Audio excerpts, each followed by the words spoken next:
Advice for dealing with controlling Mill. I am losing my sanity. I have been with my now husband for about 10 years. In the beginning, I had no issues with my Mill. There were definitely things that I didn't agree with her on, like politics, values, but her views didn't seem extreme or offensive, so it didn't bother me. My husband comes from a mixed cultural background where his father was born in the country we live in, and his mother immigrated here when she was a child. I only mention this because we had an ethnic wedding as my husband's religious beliefs echo his mother's.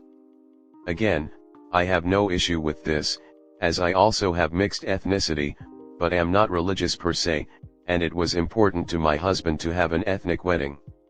My now husband has always lived with his parents. This isn't out of the ordinary for his culture, and actually quite common where I live as the cost of living has become so high. This never bothered me. I could tell when we started dating that his parents would give him a hard time when he slept over at my place, but I chalked it up to being because he's always lived at home and that she was just overprotective and this would change over time. Spoiler, it didn't. I was, however, allowed to sleep over at his house whenever I wanted it and his parents had no issues with that. Eventually, I ended up moving in, but we moved into the suite attached to their house. Their tenant was moving out, his parents offered it to us at a very reduced rental rate, and because I had no major issues with them at the time, I thought it was a great opportunity to allow us to save some money to hopefully purchase our own home. Now I think it was because Mill didn't want her son to move out so she could involve herself in every single thing and control. There had been some comments and things that she had said at this point that bothered me, but nothing wild and honestly seemed like pretty normal annoying Mill things that happen to most people. Because I had already been staying over a lot, I was very comfortable in their home and with my in-laws. Fast forward to our engagement. At this point I had been living there for about a year. My husband surprised me with a beautiful proposal and I was very happy. After the proposal we went to another location where his parents were waiting to surprise us. My parents were not invited, although he did get my dad's blessing, despite living only 45 minutes away. This was during the pandemic, so I thought this was why they were not invited, although restaurants were still open and no mask protocols were in place, but again, I didn't let it bother me at the time. Living in the suite presented concerns for me. They had keys for our entrance and were also able to access it from a door that attached it to the rest of the house. This door was handy because the suite is quite small and my husband used his old bedroom as an office, as we were both working from home and it wasn't feasible for us both to work in the same space. The door also opened up to a rec room area where we pulled together a makeshift gym because of the pandemic, so it was nice to have the workout space. We also would hang out upstairs with his family often, joining them for dinner, movie nights, etc. If we were away for a weekend, Mill would come into our suite and clean, do laundry, reorganize cupboards, etc. We would tell her this isn't okay, and things would stop for a few months, but then the cycle would repeat. Even when we explicitly said our suite is in a mess right now because we are switching out winter clothes for summer, please don't go in, she went in. I had applied self-tanner the night before we left and slept with it on, which left some residual washable streaks on our bed sheet, and even though our bed was made, she inspected it, claimed we are slobs, and threw out the bed sheets. This wasn't the first time she had gone in when we were away, which is why we asked her not to this time, but she just couldn't help herself. They also had beepers on our front entrance and door attaching the suite to the rest of the house. Any time a door would open it would beep upstairs so they knew when we were coming and leaving. This was in place before we moved into the suite and applied to all doors in the house because of their alarm system and was something that could be turned on and off. I don't think their old tenant was aware, but she was a nice tenant and probably wouldn't care anyways. We would always turn it off if we came home late, if we had to go in and out at night with our dog to try and not wake them up, but we would have to go into the main house to do this, thus causing another beep, so we had to weigh the options. This really didn't bother me because as homeowners, they are entitled to feel secure in their home. It started to bother me when the beeping was engaged and we would come home late and get text messages asking why the door was beeping late at night and why we were coming home so late. At this point we were both in our late 20s. Things started to ramp up when our wedding planning began. Culturally, these weddings are usually a week long, so there is a lot of planning to do. Because I had been with my husband for so long, I had become very close with his extended family, especially his cousins and their wives and friends, as we are all very close in age, and to this day they are some of my best friends and the friend group I spend most of my time with. This was great because most of them were married and had gone through the wedding planning process and offered a lot of support and guidance. My family, who have never been to this kind of wedding before, definitely needed the help. My parents offered to help plan in any way they could, but were left out of a lot of planning details due to their lack of knowledge and experience.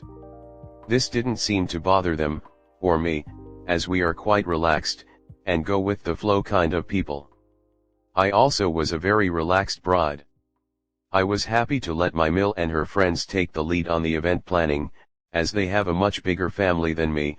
I think the guest list was about 200 for them and 50 for me, and the experience. These weddings are a big deal in this culture, and because my family is a different religion, the significance of these events were not as important to them, but that is not to say they didn't attend, offer help, or appreciate them. I also was present for the planning to offer input. It's not like I was like, okay, I'm checked out, you do it all yourself. I also organized a small culturally significant event for my family.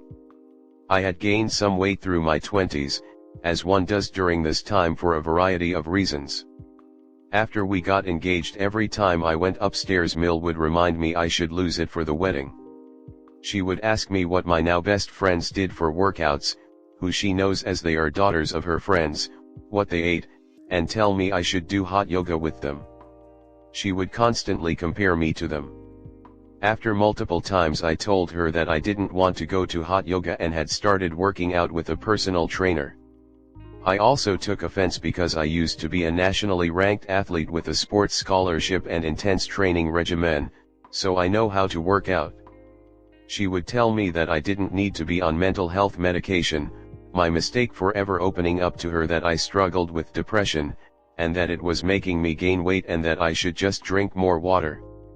It also frustrated me because of course I knew I had gained weight, and of course I wanted to lose it. I didn't need to be constantly reminded. My husband spoke to her about it, but she said she is just treating me like her own daughter and continued. I think this is when I started to become more withdrawn and disenchanted with her. As much as I hate to admit she was able to impact me, this really did cause some self-esteem issues for me. I know my worth isn't dependent on my weight, but it still got to me.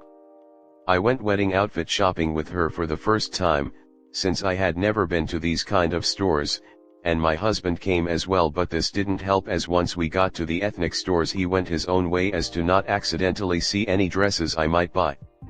I am a tall person, with a larger bust, and at this point I was a little heavier than the average woman.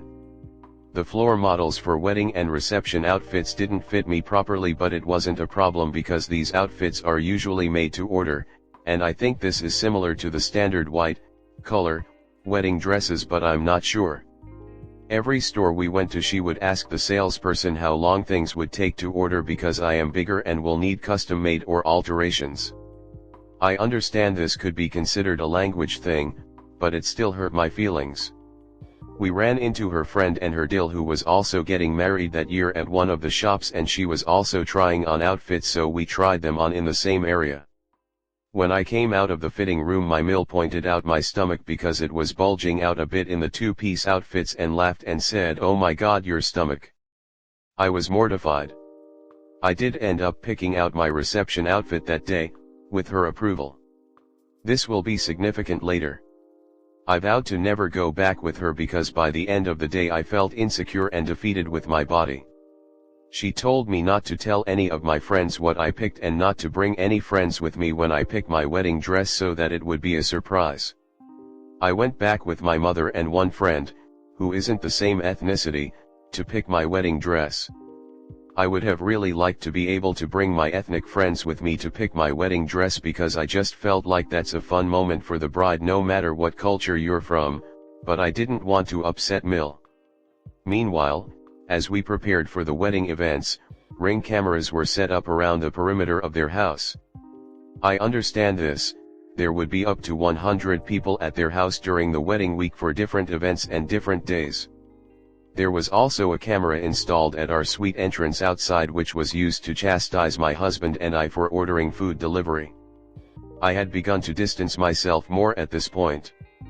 I stopped going upstairs as much, tried to keep my interactions strictly for wedding-related discussions. One of my friends who had had this kind of wedding took me back to the ethnic stores to get a few more outfits and provide input. I ended up sharing my outfits with my close friends but told them not to tell her, which they didn't. Mill misplaced some wedding jewelry. She came into the suite, into my room, at 7 a.m. shaking me awake and screaming at me. She had texted me 6 times telling me she had pictures of all the things she had bought and was going to call the police on me if I didn't give them back. I was in disbelief. I would never steal anything, and why would I steal wedding jewelry for my own wedding? Wouldn't it be obvious if I wore it? She claimed she knew I had it because I had been in their spare bedroom where she keeps her ethnic outfits. She was right, I had been. I did go in this room and try on some outfits because I was ordering some things online and wasn't sure about sizing for different styles. I didn't tell her I did this, I just didn't want to involve her because I didn't want more comments on my body and my need to lose weight.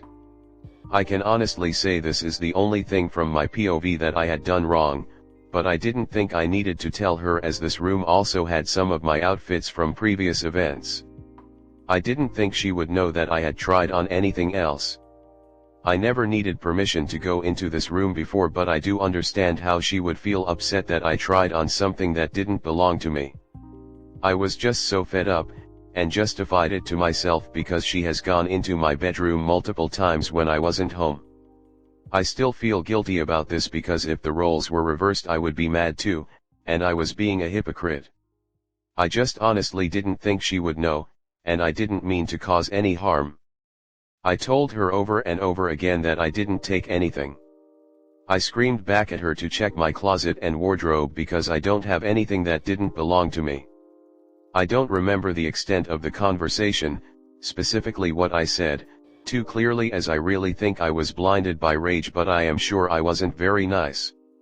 She responded by saying I am a sick puppy who should be in the hospital, weaponizing my depression, and said she doesn't believe anything I say because people of my culture lie and steal. This isn't the first time she had made a racist remark, previously saying that my people would always destroy the hotel rooms when they stayed at her place work. My husband came out of the shower and ended up pushing her out of our suite. We thought that would be it, and he went into the office to get away from her, and I stayed home as my office had different COVID rules at the time. This was extremely offensive to me as my people suffer racism every single day of their lives and have extreme health inequities and suffer from severe generational trauma. I had opened up to her about this and the way it has affected my own family. I could not believe the words that came out of her mouth, and I am still very affected by it. I have always respected her culture, showing up to big events with a smile, even when I didn't know many people or speak the language they all speak. That day, when I was in the shower, she came into the suite again. Keep in mind, this area is also my office space. While she was in there, she went through my bedside table where I had a lot of really personal items that you wouldn't want your mill to see, and some legal cannabis, gummies, flour. She left all 3 drawers open, so when I came out of the shower I knew she had been there. It was like she was trying to send me a message. She then told my Phil and husband that she thinks I have a drug problem. Sorry, but weed is legal here, and I don't see the difference in having a gummy vs having a beer. And she doesn't have a problem with her husband or sons having a few drinks. As I prepared myself for my next virtual meeting, I heard her coming down the stairs and immediately ran into the bathroom with my laptop, since it was the only door I could lock in the house. I just knew she was coming in again. She then started banging on the bathroom door telling me we needed to talk. I wasn't ready to talk, especially that soon. I told her to go away and that I was getting ready for a meeting and turned the shower on, hoping that would get her to go away. It didn't. She continued yelling at me through the door telling me that I'm tearing the family apart. Eventually she did apologize and we agreed to move forward so that we could make this wedding a success. I tried to forgive and forget, but I still haven't been able to. But I put a smile on, and although this made me withdraw more, I continued to engage with her wedding planning, attended decorator meetings, delivered invitations, etc. My husband and I had been looking at purchasing our first home. One day, he invited me to go look at a place over lunch. When we arrived, his parents were there. No one introduced me to the realtor, and the entire presentation was geared towards my husband.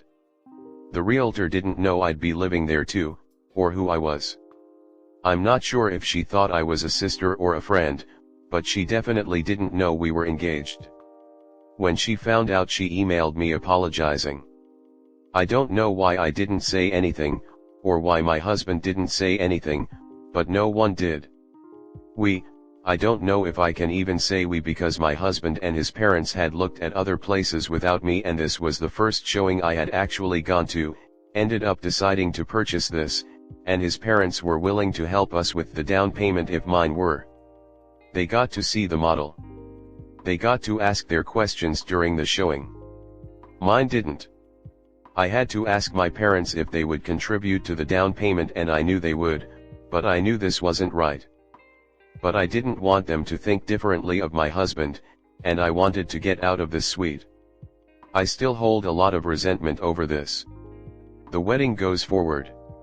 A week prior, Mill called my friends and asked them to come over and make sure my outfits were organized.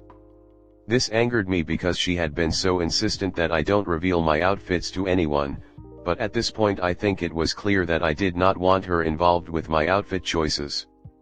When my friends offered, I told them I didn't need them to come and my outfits were all good. I didn't need my Mill to arrange things with my friends for me. If I needed their help I would ask, just like I had already been doing. This caused some friction, and one of them ended up calling me and saying that my Mill had been telling her how I haven't been helping with the wedding, been withdrawn and rude to her, and that she thinks I owe my Mill an apology. This destroyed me. I had not told my friends the extent of the bullying and things Mill had done to me because I didn't want to start family drama. My Mill knew this was one of my close friends. I still kept my mouth shut, thanked her for her input and said I didn't mean to offend them, just that I had everything under control because the last thing I needed was an issue with my friends before the wedding. Before we got married I read a message to my husband from his brother where he was saying he has been hearing us fight in the house and was concerned about us getting married. We had been fighting a lot because of the family stress, and I do not blame his brother for his concern. When my husband defended me and blamed the wedding stress, his brother agreed with him and stated that their mother had been in his ear about me. A lot of things happened during the wedding that I don't want to bore anyone explaining, as this is already super long. I am not a bridezilla, but I just imagined things would be different. I had been to a lot of ethnic weddings for their family and my friends, so I wasn't going into this blind. I knew things are more family and friends centered than just on the bride and groom. I knew that inviting a lot of people was normal. I accepted that the majority of guests would be from my husband's side and people that I don't know. I still grinned and bared it. Finally, we get to the end, the reception. The reception was the day after the wedding. Both our families knew the color that my husband and I were wearing. I told my family and friends not to wear this color, as is pretty customary with these weddings. I just wanted to match my husband and no one else. My Mill was aware of this, as one of her friend's daughters made her Mill exchange an outfit because it was too similar to hers, and it was some hot gossip for a while in Mill's friend group. She also previously unintentionally matched a bride at a previous reception and felt bad about it and didn't want to take pictures with her because she felt embarrassed. We meet our families for pictures before the reception started, and my husband's entire immediate family, and some of Mill's friends, were wearing the same color as us. I wouldn't even consider this as big of a deal if my family was also matching us, but they weren't. They felt left out and didn't understand. It was already hard enough, and extremely expensive for them, being the parents of the bride in such a big wedding, and I know they felt like outsiders. I couldn't believe it. I kept my mouth shut. My Mills outfit matched my husband's suit better than my own did. His dad wore a suit with matching accents and tie, whereas my family was wearing different colors. The family photos are sad because one family is matching us completely and mine look like outsiders. I don't know if I am overreacting at this point. I feel like my mind is so warped in what is normal or not. My filly made a speech and didn't mention me, barely mentioned my husband, and just spoke about his amazing wife and her friends for pulling this all together. Didn't mention or thank my parents. The pictures from the pre-reception cocktails were mostly Mill and her friends having their own photo shoot. I am not exaggerating. There are barely any photos of my family in the entirety of the wedding, and my parents were upset, as there are none of some of my cousins and aunt and uncle after them traveling to be there. Our new home build has been delayed for almost a year now due to supply shortages and some structural issues that had to be fixed. We are still living in the suite. There is still a camera on our door. She now sets up cameras inside the house whenever she is away. Doesn't bother me since I only go upstairs when absolutely necessary, but I know this puts stress on my husband as he is in the middle, and I feel like she does this because she doesn't trust me. I have been trying to have a civil relationship with her since we are still living here, but I struggle to even be able to go hang out with them upstairs. We have a lot of financial commitments right now, and because we have no firm date on when our home will be ready, they're hoping end of summer, and a rental shortage, we are trying to tough it out here. Even though I don't like it, it makes sense financially, and this is not my husband's fault. Everything has been seeming to trigger me lately, and I take it out on my husband, i.e., we went on vacation and sent a photo to his family group chat. Her response was one picture in 2 days. I lost it at my husband blaming him. Why can't she just say nice picture? We got in last night. This is the first picture we've taken. Yesterday, my husband came in after work and I could tell he was stressed. I know he had been upstairs working and his parents were home, and I already knew what he was going to say. His mom is going on vacation and I haven't seen her in almost a month, and that I should go upstairs and visit because it's not healthy. I just know those aren't his words, and I could pick up on his stress for having to ask me to do this. I know they were talking about me, but I didn't want to start a fight, so I said okay. Now I have been stressed all day about going up there. I don't know why. I guess I think it will be weird and awkward because I haven't seen her in so long. I don't know. Any advice on how to cope with this is appreciated. I wish I could just get over it and not care and move on. I hate putting this stress on my husband because I know it must be very hard. I feel like I have some sort of mental block that prevents me from just going up there and putting on a smile like I used to do. Comment. Your Mill is truly vile and vicious. However, your husband is allowing it. He should have your back, and he most certainly should be telling his mother to stay out of your bedroom. Not asking her, telling her. I am going to make a suggestion that you move out and go and stay with your parents if possible. I am not suggesting that you leave your husband. I am suggesting that you leave El Suhira until you move into your own home. I am also going to suggest that if your name is not on the title to your home, that you rectify this before you move in. I would also recommend that you check to make sure Mill's name is not on the title. So we have established that your Mill is not only hideous but batshit too. So what is your husband going to do about it? Please ask him that outright. Ask him how he intends to be an actual husband to you and not to his mother. You need to get your husband into therapy or your married life will be horrific. The constant stress of this situation is wearing you down. Look at the book list to start, as your husband should not be in the middle. When you married, you should have become his priority, and he will need help navigating this. His mother has spent his whole life behaving like this, so he thinks it's normal. You are adults, so you need space and privacy. If you can, find a way to pay her back the house money. This will be held over your head forever and she thinks she owns a part of that house. You will get no peace there. She will expect keys and full access, and you may even be her retirement plan. She will throw at you that you lived with them. She should not be in your marriage at all. Look up a leave and cleave therapist or search YouTube for enmeshed relationships. The lines here are too blurred for you to be successful. Can you imagine what would happen if you brought a child into this? I dread to think. Good luck.